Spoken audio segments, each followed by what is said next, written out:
savanorių kūrėjų Jonu Kanišausku Čikagoje rugpjūčio 27 dieną 1979 metais.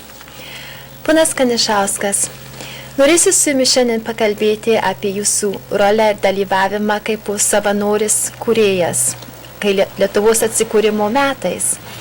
Prieš prieinant prie tos temos, noriu visgi arčiau su jumis asmeniškai susipažinti. Kada ir kur jūs gimėte?